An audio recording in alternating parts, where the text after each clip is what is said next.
Harry's Wife, Part 100.29.2. Manchester. One Young Speech. Hello, I'm H.G. Tudor. You join me after an important piece of footage has been passed to me. A picture of the scene, Bridgewater Hall in Manchester.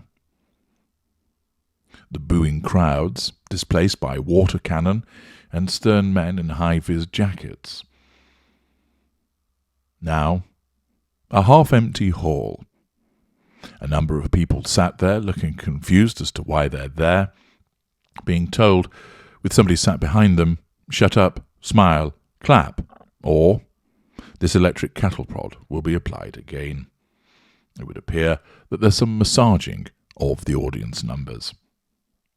Further to the front, gleeful young people staring up at the stage in expectant awe as to who might appear there. There then comes a voice booming out over the tannoy. Ladies and gentlemen, boys and girls, welcome to the keynote speech to be delivered by the Duchess of Sussex, Harry's wife. There then follows this.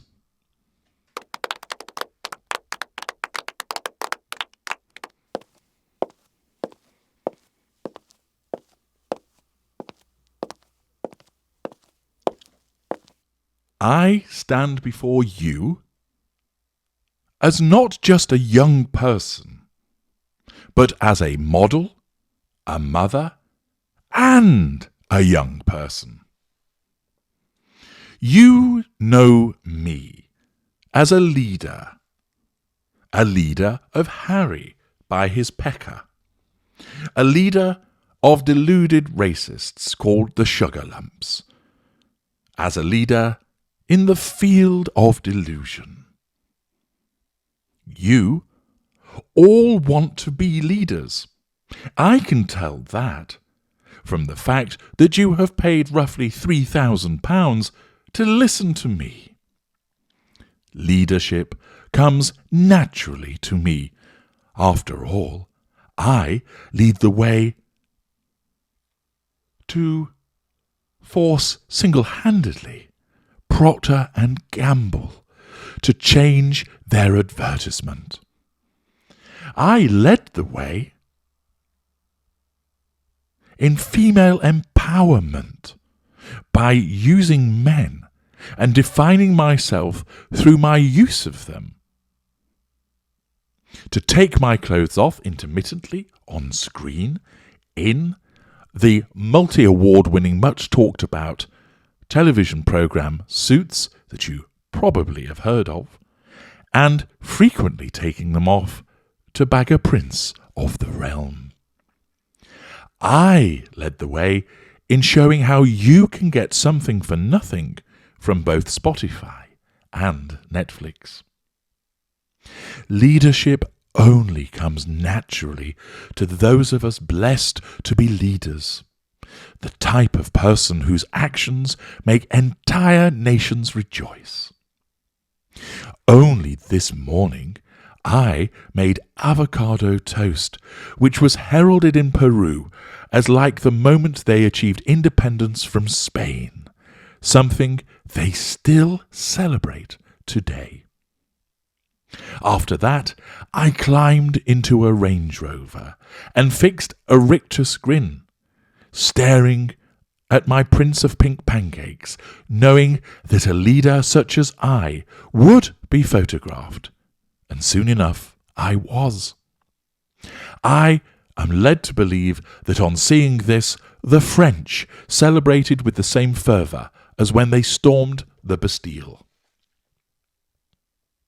I can see by those of you whose eyes have rolled into the backs of your heads that you are demonstrating what I call the ecstasy of understanding. and I embrace your authenticity, you will truly be leaders. Yet, although I lead, others follow, notably H, or my now husband as I call him, and I need you to follow me on a journey of gender equality. Girls, since I never speak up about men or boys, I just use them, ensure you achieve equality by finding and marrying someone famous and rich. You can learn how in my online guide found at merchwell.com.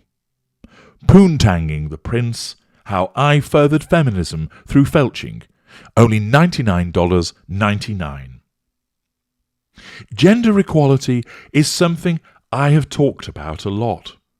And as you all love me to talk, I continue to do so as I ensure my truth is heard through my lens of authentic truth, adding another authentic chapter to my story.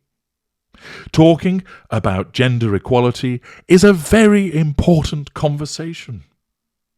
I want you to have that layered conversation with yourself and ask your boyfriend, husband, brother, male friend or uncle, what can you do for me to make me more gender equal? It is time to talk. Some people say talk is cheap, but let me tell you the rates that I charge for what I say are far from cheap. But being gender equal is expensive, at least for men, and so it should be. You should all strive to equal your gendernessization. And what better way to do that through my course, Equaling My Layers from Mattress to Actress, which you will all receive as a gift from me, the Duchess of Sussex, to you, generously subsidised by some organisation or other that my PR people have bullied into assisting me. I want you to leave this place filled with equality. I want you to travel back in whatever means you little people have, perhaps walking or on a pony. I understand this is a poor part of the world. That you then consider how equal you now feel as a consequence of having been near me. Those of you that suffer from afflictions may now come forward and touch the hem of my dress in order to heal yourselves. Thank you for being equal with me, the bringer of equality